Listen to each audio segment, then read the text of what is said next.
Those are marvelous. That's marvelous distress. You know, you have to get the right Wolverines. Do you?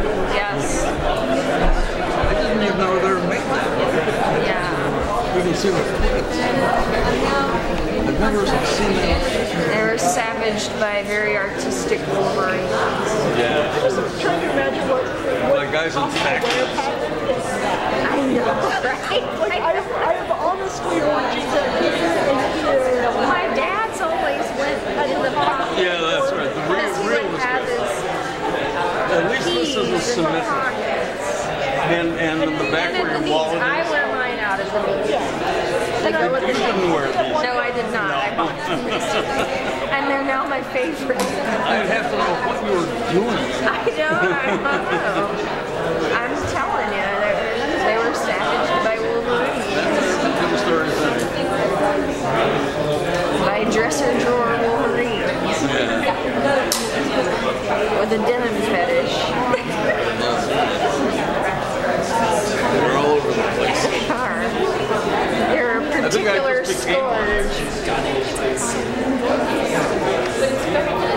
They infest Hollister stores.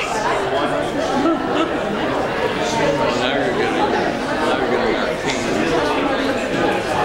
Although it's funny, I've been having to wear business casual so much because now I have to actually look like an engineer.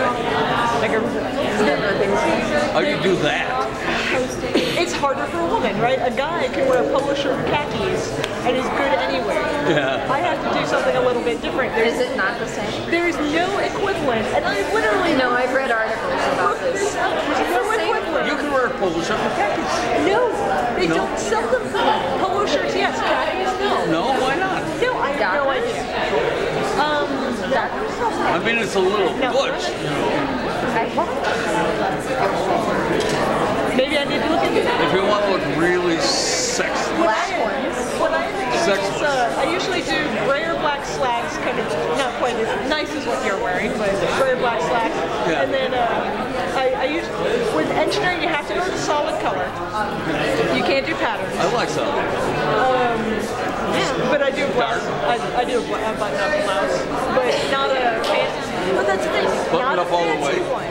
Button up to not the top button. Okay. But it's this weird thing because it can't have ruffles because that looks too curly. It can't have a pattern because that's too curly. It can't have any weird things done. And why can't you look a little girly? Engineering. I have to be able to prove that I'm as masculine as everyone else at the table. To a point. That's crazy. It's very, but I finally figured it out. I finally got it. I've got it. Oh my God. I finally figured it out. This is a tribe. You have to figure out the... No, it's exactly the same for academics. Really? Except Thank you all for being here. I am Elizabeth Tan. I'm going to be moderating this panel, which is the first, or one of the two first, of Rcon this year. I have the great pleasure of being here with two of our guests of honor. This is the slow burn, long slow burn of critique, which is going to be on criticism and reviewing from both sides, from the critic's point of view and the authors. We have several captive authors and critics on stage, and I think many others in the audience. I'm going to let the distinguished panelists introduce themselves, and then I will briefly speak, and then I will let the games begin. So first, Nicola Griffith. My name is Nicola. I write novels. I have written some reviews, but I recently decided to only review from now on dead people. And in fact, I have an essay out this afternoon, just from the Los Angeles Review of Books, about history. So that's me. My name is Gary Wolf. I've been writing reviews for decades because I don't know how to write novels. Been doing it for try, but in addition to monthly reviews written for Locus Magazine or the Chicago Tribune, I've written critical essays and books about science fiction, which is a little bit different from reviewing, but interesting in its own way. I'm John Clute. I've done science fiction reviews for slightly over 50 years. And so on. Yeah, I can beat you on that. And have tried to evolve very slowly and precariously through a career involved in other things. A way of writing reviews that were open to exactly what we're talking about tonight, which is trying to get not necessarily the story of the review, not necessarily the full quote, which I'm very bad at providing, but this earnest attempt to try to hook into what that author really is trying to do, what he or she has failed to do, what he or she has succeeded in doing. And that's not exactly the same as reviewing a book, and I don't pretend to actually be a very competent book reviewer as such. I'm Jedediah Berry. I wrote a novel called The Manual of Detection. I think I've been reviewed by at least 2 of my fellow panelists. And I've done some reviewing myself, a little bit for the Los Angeles Times, and some pieces for Rain Taxi review of books. And yeah, other than that, I'm a reader of reviews and a reader of criticism, and so I think I'm here in that capacity as well. As I mentioned, I'm Elizabeth Tan. I'm a novelist, but I'm also a reviewer and critic. Which I've been doing for getting on for close to 30 years. Mike Durda, who's a very esteemed critic and writer, who's in the audience tonight, gave me my first gig. If you remember that, Mike, many years ago at the Washington Post. And I continue to write for the... I'm sorry? I remember it vividly. I write for the Post, the Los Angeles Times, Salon, and I do a regular column for FNFF magazine, among many others.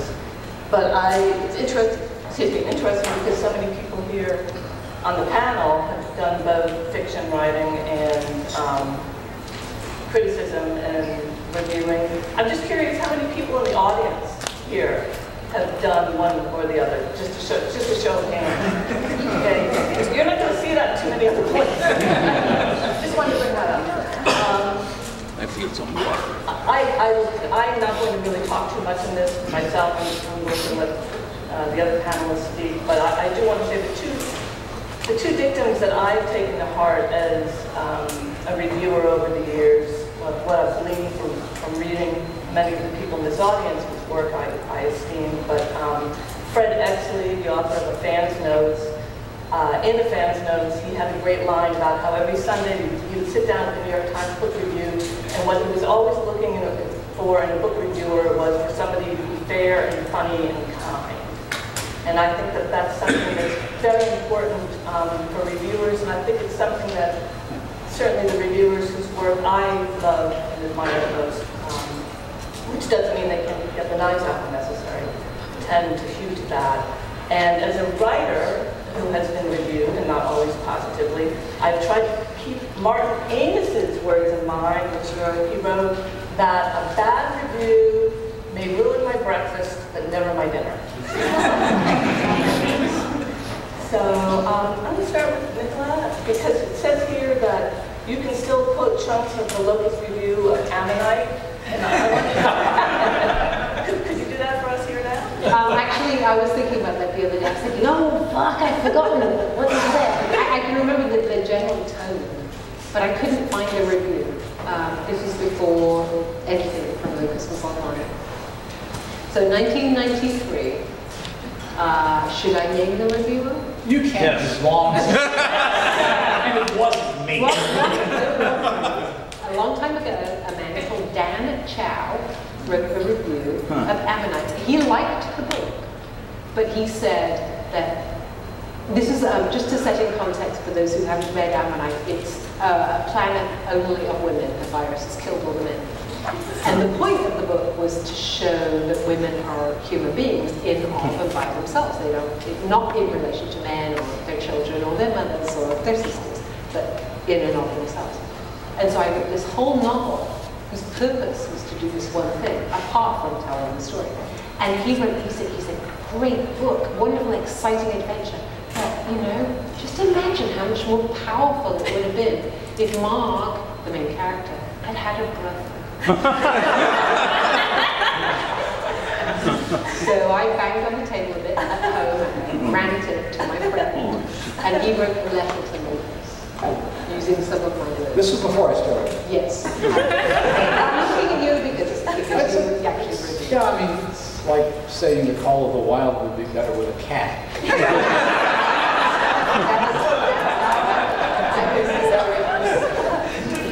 Have you, Gary, have you ever written a review that's kind of come back to bite you? That you ever... There are a couple of reviews where, and again, there were reviews that were essentially what I thought were positive reviews that pushed some very sensitive button in the writer. That in one case, and I'm not going to name the writer because it's somebody who's been here, later told somebody that this author couldn't write for a year because one line in this review, because of one thing that just hit the wrong button at the wrong time. And the fact that that particular author has become, I think, a lot better since then, I don't take any credit for that at all. But it made me aware of the fact that you don't have any idea at all as to what the author thinks is the most important aspect of the work as opposed to what you think might be a throwaway theme. I think a lot of authors don't actually realize what an irresistible lure it is for a reviewer to realize that they are expecting to be heard. Authors are extraordinarily sensitive creatures, even though they have that enormous privilege of saying things and publishing things in public like only a tiny fraction of a percentage of any of us. And they are exposing themselves deliberately to a reader, to a viewer, to somebody whose job it may well be to really understand very well what they're doing. And there is that ambivalence that authors have, which is like catnip to a reviewer. They want to be known, but they want to be known in a way which doesn't actually recognize them that clearly. That actually reminds me of something. Over the years, Gary, I think I've read probably hundreds of pages of your writing, and listened to many hours, especially via the Coode Street podcast, of the conversation. And there's only been one thing you've ever said which truly terrified me, actually, and it was just in the last episode.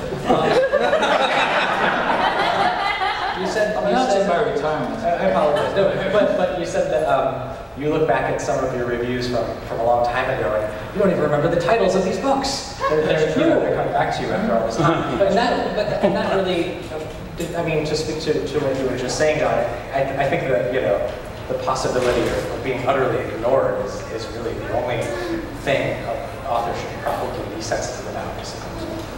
I've often thought in terms of going back to the earlier reviews, and just in terms, if you keep lists of books you've read, there are books I read 20 and 30 and 40 and 50 years ago that I can remember in detail, and books I read a couple of years ago, and may have reviewed very favorably, that are just blanks in my mind at this point. That may be what I was talking about. Right. Which implies something else about reviewing. Reviewing is an immediate reaction to a work. It's not a considered reaction. It's not a reaction based on careful rereading. It's not based on anything other than your immediate response. And you don't know sometimes until years later whether that book sticks with you. I was talking to, actually I don't think we talked about it on that podcast, but I was talking to Jonathan about Slow River, which I remember reviewing. And I remember that book very well. There were a lot of books I reviewed that year that I couldn't name the titles of. And why that happens, I don't know. But the point I'm making is that at the point you write the review, you don't know how this book is going to affect you 10 years later at all. You have no way of guessing. Yeah, and I think Jonathan Yardley, I think it was, who said once that the real peril of reviewing is not, writing a negative review. The real peril is overpraising a work. You go into, I think most people go into a work, you want to fall in love with it. You want this to be the greatest book that you've ever read. It is so disappointing when it's not. The last piece I did for the Los Angeles Review of Books before the one that came out today was Jeanette Winterson's book, her memoir. And I only agreed to review it because she's still alive. I thought, oh, okay. But I know I like her work. And I actually didn't like the memoir, but I'd read it and I'd agreed to do it. And I thought, well, and I had to work so hard to find things to say at length that were smart and that didn't make a liar of it, but that didn't trample on her feelings.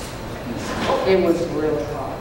But then you have, as a reviewer, that terrible problem with a person like Jeanette Winterson, who is so foregrounded in her work and outside her work, and declarative about who she is, frankly, how important she is, and unique she is. And when she writes an autobiography, as opposed to her first novel, which I reviewed and liked very much. I liked that one. But that was before the persona had begun to take over. It's, in a sense, it's inescapable. You can't avoid it, can you? I thought it was bad work, but I wouldn't say that in public. I just have I think that would. I would take, but I don't know her personally, and I think, you know, like it's a very, very narrow kind of partition between doing that, which you know is trespassing in some way over normal moral decorum, and not doing it for reasons which are probably just as strong as the reasons for doing it. But she's a really good example of an author that is very, very difficult to review without actually doing something that might, as it were, address the author very, very directly. Yes, I had to do some pieces of work. Well, you're dealing with a memoir also, which is a special kind of It was walking through a minefield. Why did you agree to do the book? I thought I would enjoy it.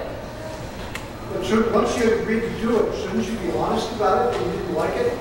Perhaps I should have. Perhaps it was just Yeah, my courage failed. You should have told the editor that you really didn't want to do it. Yeah, I probably should. I've done that before, but this was the first time I had worked for this publication, and I felt kind of obliged. And yeah, it was just a question of failure of courage, I think. I think these days I just say, no, I changed my mind. Sorry. I think it could be tomorrow just devoted to that whole topic of reviewing what you do in a situation like that.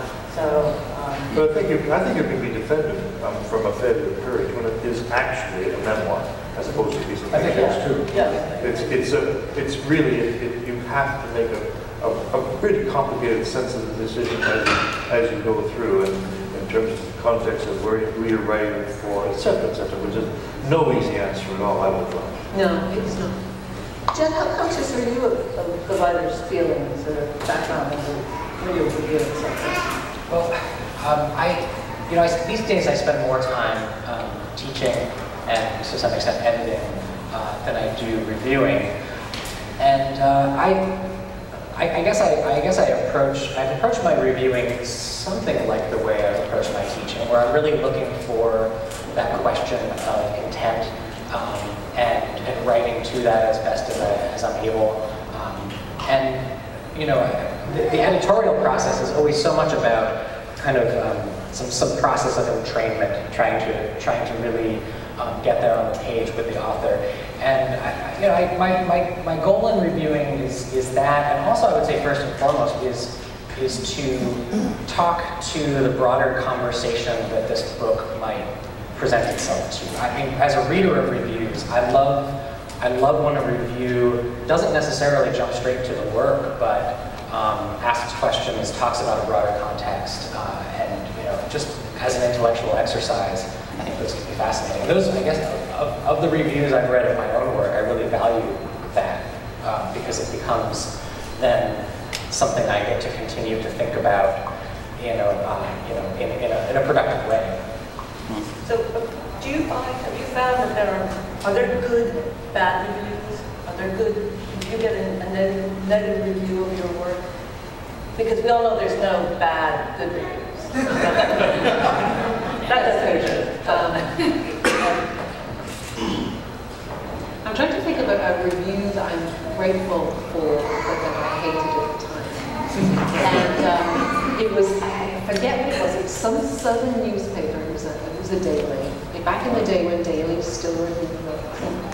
And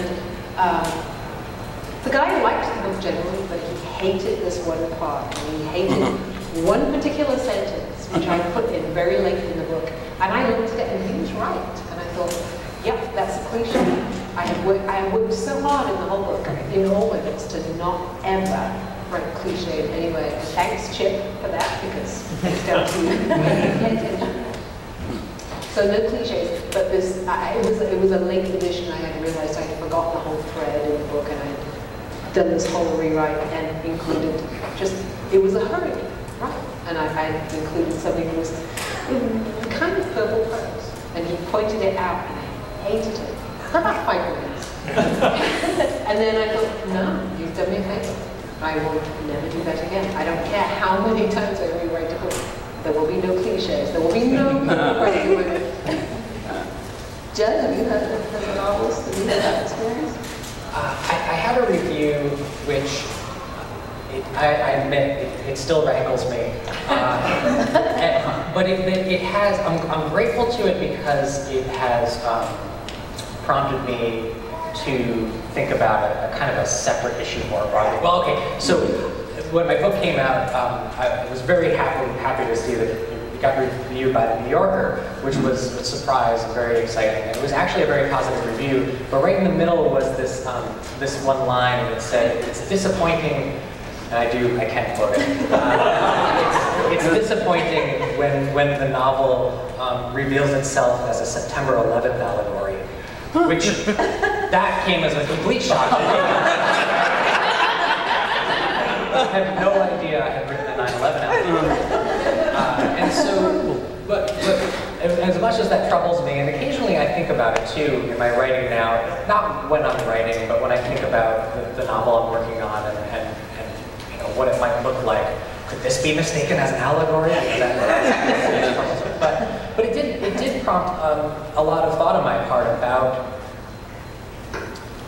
the nature of fantastic fiction, fantasy fiction, and what the word allegory means in that context. How allegory might be used to misunderstand a thing. It's as though it needs to be pinned down to some sort of realist equivalent before it can be digested. And that's, you know, that's actually been a fruitful exercise to consider. And it's broadened my understanding and appreciation for the literature we're here for.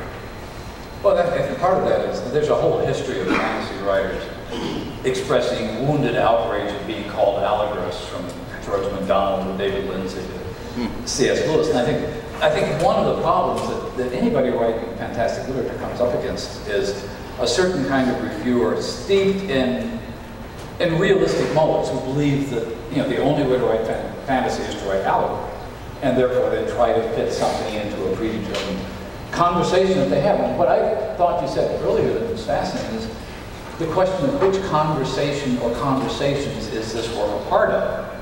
So if you have somebody, and actually all three of you have had this kind of situation, because if you write a novel like Hill and people are trying to fit it into the fantasy conversation, or you write Available Dark and people are trying to fit it into a science fiction conversation, you have a sense that, wait a minute, no, I'm talking to somebody else here. You know, this is another part of the party. Well, I was going to ask you this later, but I'll ask you this now. How conscious are you conscious at all of a reviewer out there when you're working on something? Are you ever writing a book and thinking, God, I really hope Gary likes this? I am sorry to break your heart. Actually, I write for someone like me. I write for a reader who likes to read a book, a really good book, over and over and over again. So I write a book that will speak to people at different times of their life, in different moods, in different places, literally, in different places. They can read it at the beach, they can read it in front of the fire, they can read it in bed, they can read it over breakfast. When they're 15 or 25 or 55 or I've never been 85, but hopefully when I'm 85. And so I don't think of individuals. Every now and again I think, I want to win this award. Usually when I'm getting towards the end of the book and I feel myself wriggling in the chair, I want to win this. I admit it.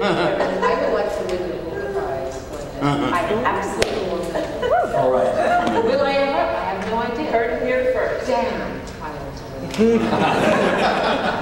yes, in that sense, do I write for a particular person? I write for the people I imagine might be on the jury one day when they get their shit together. Which means not the people who have been on the jury for the last 12 years. Oh, this year, and not so much the year before, I really wish my book had been published in the UK. Robert McFarlane was chairing. It's like, oh my God, I wanted him to read this book. So I missed. One day. Yeah, tragically the book was only given to column writers, I think, except in the last couple of years, but it has been opened up, which means that your opportunities are hugely greater than they were. It was impossible before. Now it's entirely possible. I was thinking about the reader response or writer response to reviews. I've written one science fiction novel which got a range of reviews, a few highly vituperative negative reviews and some positive, and some of the non-fiction I've written has had a similar kind of range of response. And I know very well for myself that a review which is vituperatively negative is one that doesn't bother me in the slightest. And that the noise may be accurate, it may be not accurate, but somehow or other, it is almost a relaxation for a writer who has written reviews himself to see the technique of what's being done. You know what's being done when vituperation is being, as it were, embarked upon. You know you're going to be called insane, that you are so utterly pretentious that nobody on this planet could hope to sit the same room without spitting in your face. No, all of that kind of thing doesn't bother me and should not bother any author. I think that, for instance, I once in a while, probably 50,000 books, you have to say that, once in a while I vituperate. But that's for my pleasure, and that's for the reader's pleasure. It's got nothing to do with the author. The author himself, herself, should be far more apprehensive in a good or bad way about a review which is reason. For the very obvious reason, it's reason.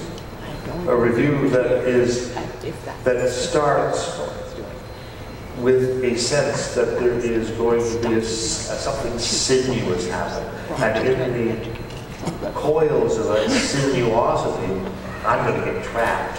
I'm going to get exposed. Because that's my real job as a reviewer. You put yourself up there, you publish a bloody book, you boast about it, you get people to blurb it, you moan because you don't give big enough advance.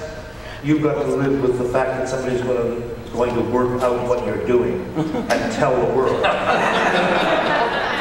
And that has what has affected me personally. A couple of reviews which were ostensibly positive, but actually said things about me as an author which I wasn't entirely happy to learn. But perhaps that I should have learned, and perhaps I tried to. I've had the same experience you've had. I reviewed a 200-word review, an author, quite a few years ago, maybe 30 years ago. Very regularly, it was a vituperation. And that author said, not to me, but to somebody else, that he almost, or she almost, I'm not going to identify who it is at all, committed suicide because of that review. It was so devastating and damaging and wrong. Yeah, your point. But I have a question for you as a writer too. I have learned over the years a review can piss me off for about these days, 2 or 3 really backward 5 minutes. After that, it's like, what's for dinner? You know, and I just, on some level, I don't care. I don't feel, nobody displays, no one dissects me, as you were saying. No one pins me out that way, because they don't know what's me and what's not me. So have you had a thing that has made you feel worried about your writing or made you steer clear of anything? Well, I've learned a lot from mixed, or I had some negative reviews, but the ones, some of them were just reviews when people didn't get the book, and so I was able to just say, well, they didn't There's nothing you can do But for the most part, I try to take a review as a learning opportunity, which may sound Pollyanna-ish, but it's true that you read a review, and you think, okay, this is what works, this doesn't work, so I'll do more of this and I'll do less of that. Ideally, it doesn't always work that way. But I think that a mixed review that tends to the positive end of it is actually much more useful than a very positive review by somebody who's not given a lot of thought to what they're doing. I mean, I'm very happy they enjoy the book, but if I'm reading a review by a thoughtful critic, if I'm reading something like Michael Dirda, or Craig Feely, or Delany, Peter, people on this panel, I have to read something by them, even if it is critical, because there's a takeaway from that. There was one review, or not, it wasn't a review actually, it was a letter, which I found and reread recently from a very well-known, very esteemed writer and editor who had rejected, it was a rejection letter for a very early story of mine. He said, not dissimilar to what you did, what you were talking about earlier, that if I was to completely rewrite this story from a different point of view, and change basically everything about the narrator, that he would be really happy to look at it again. He really wanted to buy it. And this for me, it turned out to be only the second story I'd ever sold. And it was a novella, so they're paying me by the word. But I thought about it and I was like, no, I'm not going to do that. I'm not going to change it. And I was fortunate enough that I didn't place it elsewhere. But that actually did anger me because I felt what you were saying earlier. I felt that this was somebody who should have gotten it, I felt, and did not. But for the most part, I think it's like you were saying. Go to make dinner. I just want to say something about sex. I think what we've been not quite saying, and I'm ready to say it, obviously, is that the act of reviewing can, and I think certainly in my case, very, very often is an act of seduction. You are, by understanding that author, you are, in a sense, seducing that author. You are trying to convince that author to come metaphorically into bed with you. And that feeling of doing so is, in my mind, certainly in any review that I consider successful after a few months when I've read it again, is that it's a love letter. It's a love letter even if it's negative. And that transaction, which is, I think, probably mutual, but obviously mostly generated